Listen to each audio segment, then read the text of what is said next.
Welcome back to The Secret of the Ages by Robert Collier, and we're in volume number 2, and we're going to pick it up back at page 107. To him that has,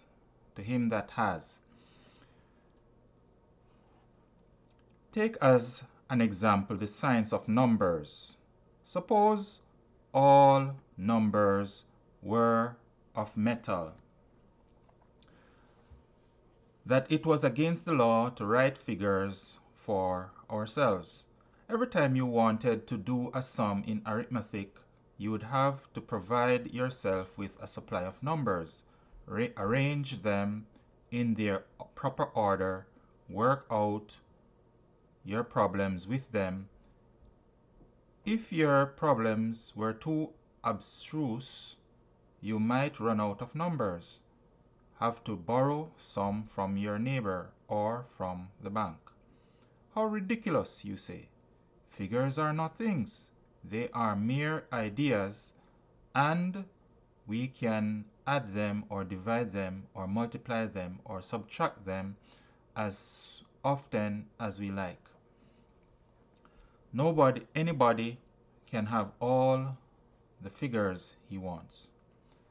To be sure he can, and when you get to look upon money in the same way, you will have all the money you want.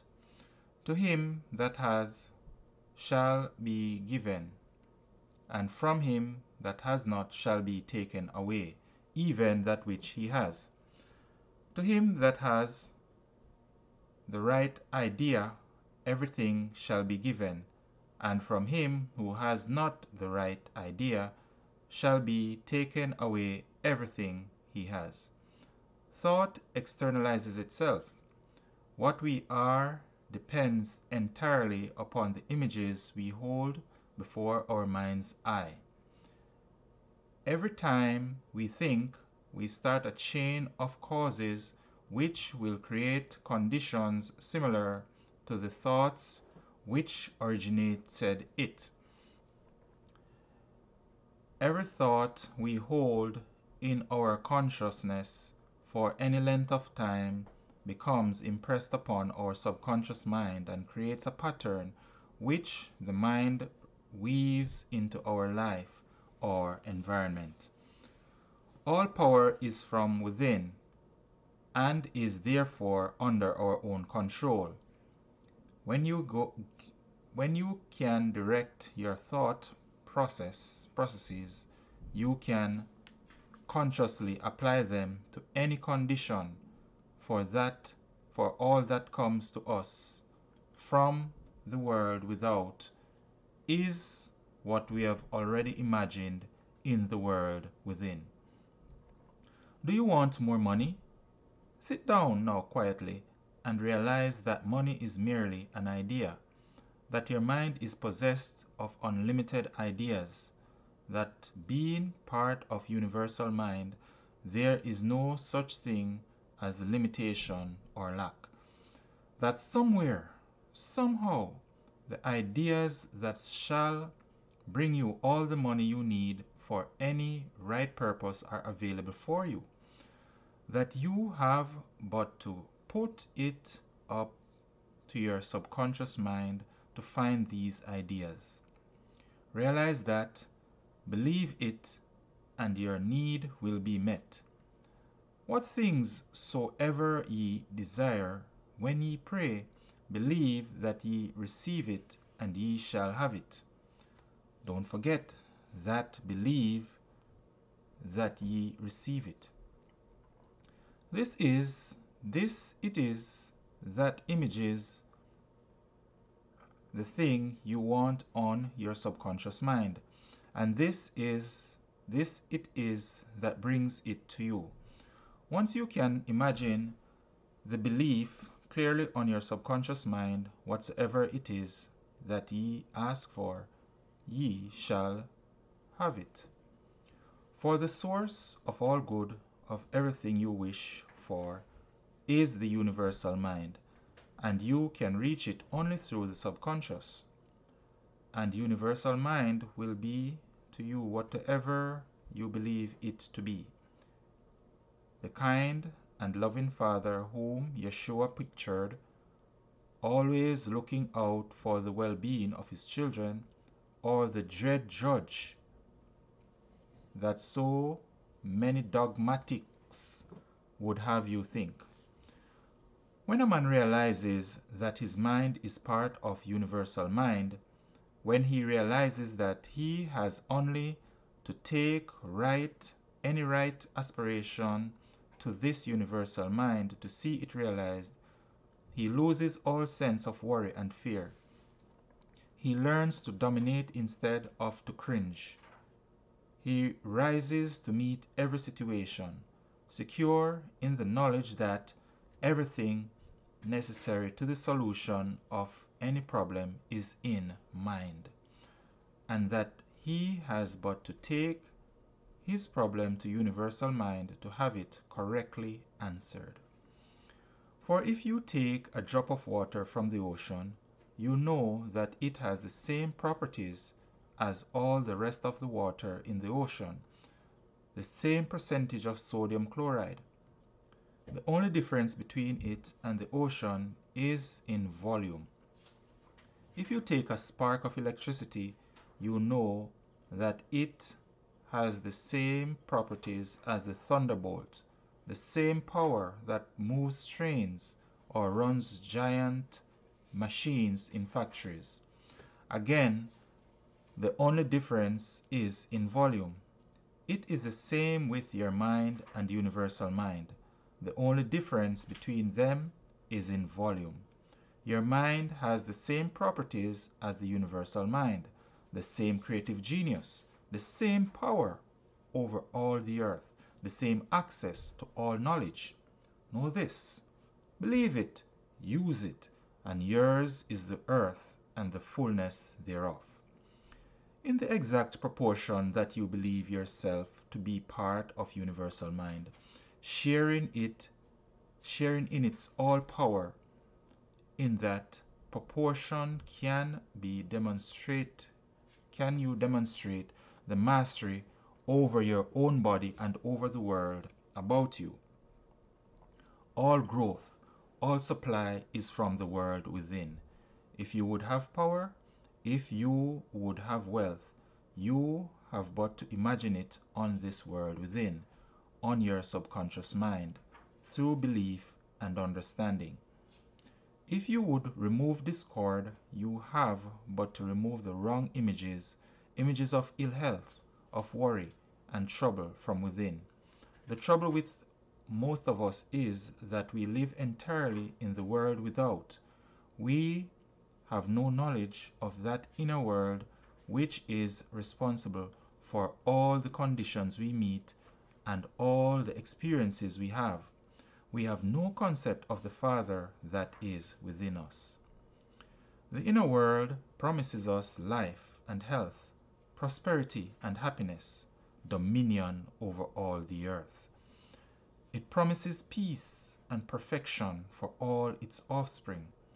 It gives you the right way and the adequate way to accomplish any normal purpose. Business, labor, professions exist primarily in thought, and the outcome of your labors in them is regulated by thought. Consider the difference, then, in this outcome if you have at your command only the limited capacity of your conscious mind, compared with the boundless energy of the subconscious and the universal mind. Thought, not money, is the real business capital, says Harvey S. Firestone. And if you know absolutely that what you are doing is right, then you are bound to accomplish it in due season. Thought is a dynamic energy with the power to bring its object out from the invisible substance all about us. Matter is inert, unintelligent. Thought can shape and control. Every form in which matter is today is but the expression of some thought, some desire, some idea. You have a mind. You can originate thought, and thoughts are creative. Therefore, you can create for yourself that which you desire. Once you realize this, you are taking a long step towards success in whatever undertaking you have in mind. More than half the prophecies in the scriptures refer to the time when man shall possess the earth, when tears and sorrow shall be unknown, and peace and plenty shall be everywhere. That time will come. It is nearer than most people think possible. You are helping it along. Every man who is honestly trying to use the power of mind in the right way is doing his part in the great cause. For it is only through mind that peace and plenty can be gained. The earth is laden with treasures as yet undiscovered, but they are every one of them known to universal mind. But it was universal mind that first imaged them there, and as part of universal mind they can be known to you. How else did the prophets of old foretell thousands of years ago the aeroplane, the cannon, the radio? What was the genius that enabled Ezekiel to argue from his potter's wheel, his water wheel, and the stroke of the lightning that an aeroplane, with its wheels within wheels, driven by electricity and guided by man? How are we to explain the descriptions of artillery in the Apocalypse and the astonishing declaration in the Gospels that the utterance of the chamber would be broadcast from the housetops? To the manner born. Few of us have any idea of our mental powers. The old idea was that man must take this world as he found it.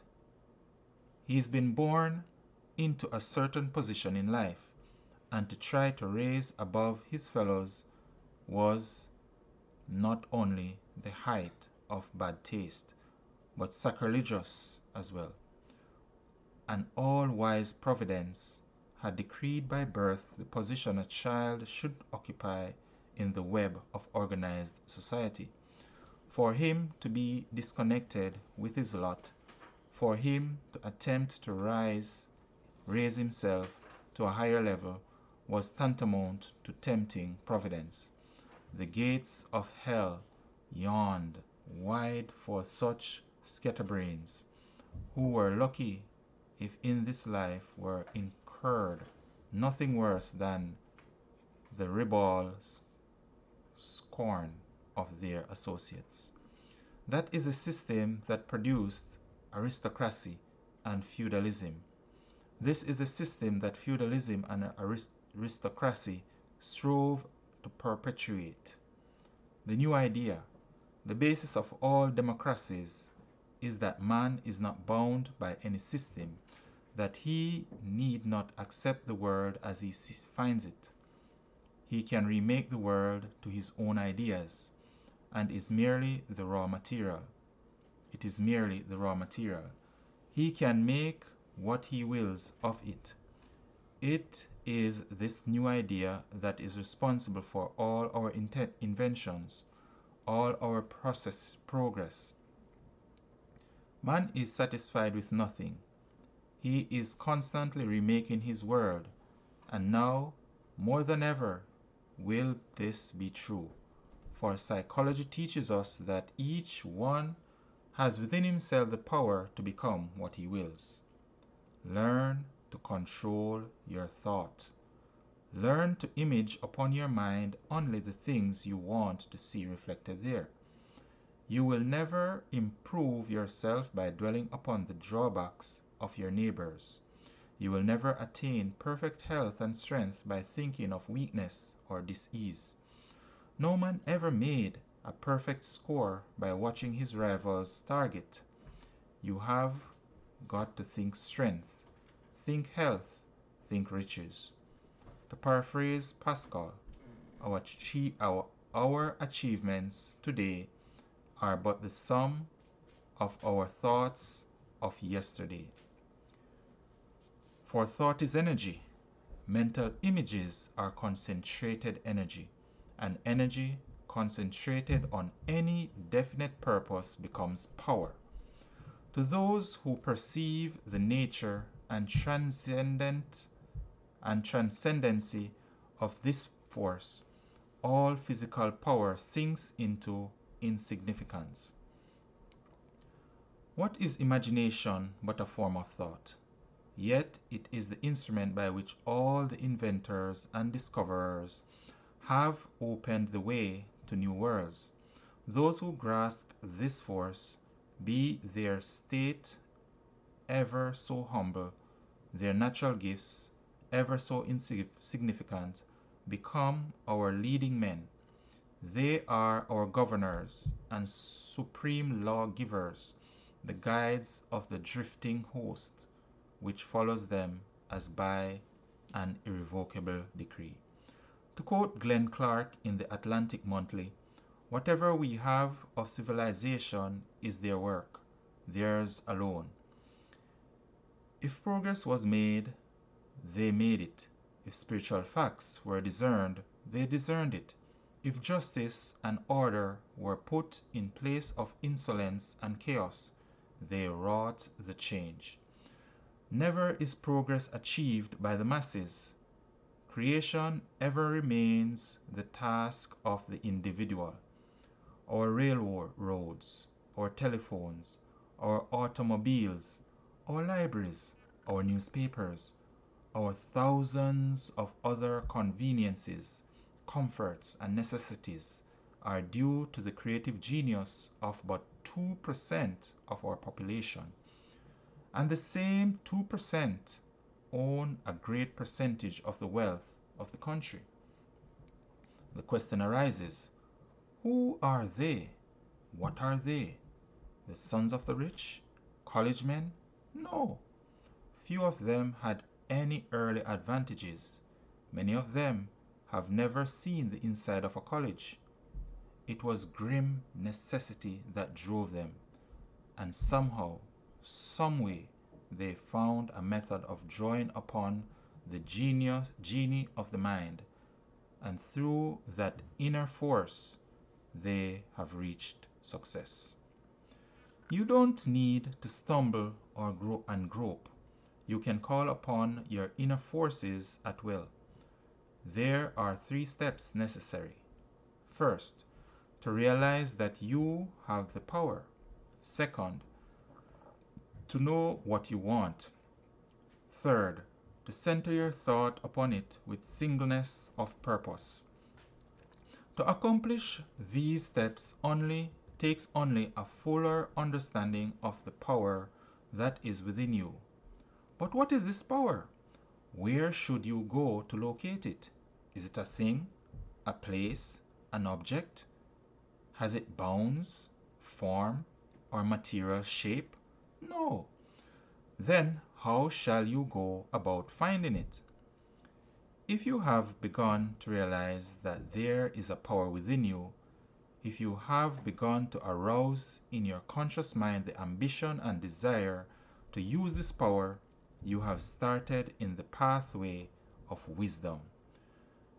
If you are willing to go forward to endure the mental discipline of mastering this method, nothing in the world can hinder you or keep you from overcoming every obstacle.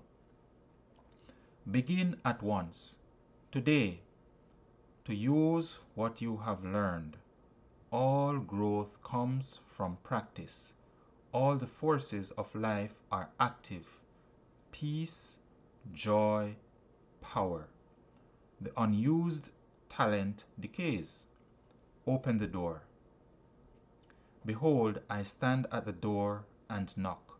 If any man hear my voice and open the door, I will come in to him and will sup with him and he with me. So let us make use of this dynamo, which is you. What is going to start it working? Your faith. The faith that is begotten of understanding. Faith is the impulsion, the propulsion of this power within. Faith is the confidence, the assurance, the enforcing truth, the knowing that the right idea of life will bring you into the reality of existence and the manifestation of the all power. All cause is in mind, and mind is everywhere. All the knowledge there is, all the wisdom there is, all the power there is all about you, no matter where you may be. Your mind is part of it. You have access to it. If you fail to avail yourself of it, you have no one to blame but yourself. For as the drop of water in the ocean shares in all the properties of the rest of the ocean water, so you share in that all power, all wisdom of mind. If you have been sick and ailing, if poverty and hardship have been your lot, don't blame it on faith. Blame yourself. Yours is the earth and everything that's in it. But you have got to take it. The power is there, but you must use it. It is round about you like the air you breathe. You don't expect others to do your breathing for you. Neither can you expect them to use your mind for you. Universal intelligence is not only the mind of the creator of the universe, but it is also the mind of man. Your intelligence, your mind. Let this mind be in you, which was also in Christ Yeshua. So start today by knowing that you can do anything you wish to do, have anything you wish to have, be anything you wish to be. The rest will follow. Ye shall ask what ye will, and it shall be done unto you.